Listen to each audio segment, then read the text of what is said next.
మీ ఇంట్లో కార్ని రెంట్కిచ్చి డబ్బు సంపాదించాలనుకుంటున్నారా? అయితే వెంటనే ఈ నెంబర్కి కాల్ చేయండి.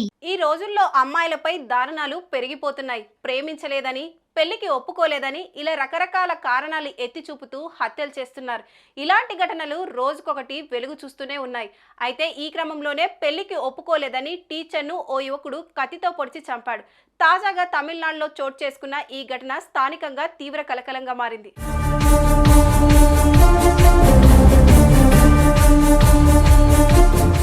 తాంజావూరు జిల్లాలోని మల్లిపట్నం గవర్నమెంట్ స్కూల్లో రమణి టీచర్గా పనిచేస్తుంది. అయితే రమణిని మదన్ అనే యువకుడు పెళ్లి చేసుకోవాలని అనుకున్నాడు. ఇదే విషయాన్ని తన కుటుంబ సభ్యులకు చెప్పడంతో రమణి తల్లిదండ్రులతో పెళ్లి కోసం చర్చలు జరిపారు. కానీ మదన్తో పెళ్లికి రమణి నిరాకరించినట్లుగా తెలుస్తుంది. ఆ యువతి ఇలా చెప్పడంతో మదన్ ఆమెపై కోపంతో రగిలిపోయాడు.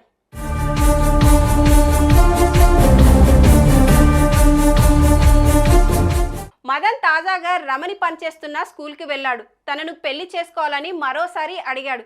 ఇందుకు ఆమె చేసుకోనంటూ తెగేసి చెప్పింది. ఈ క్రమంలోనే తన వెంట తెచ్చుకున్న కత్తితో మదన్ రమణి మెడపై దాడి చేసి అక్కడి నుంచి పరారయ్యాడు. వెంటనే అప్రమత్తమైన స్థానికులు ఆమెను ఆసుపత్రికి తీసుకెళ్తుండగా మార్గ మధ్యలోనే రమణి ప్రాణాలు విడిచింది.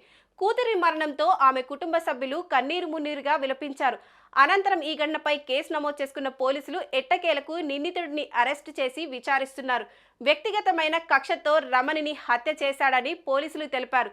ఇదే ఘటన స్థానికంగా తీవ్ర కలకలంగా మారింది.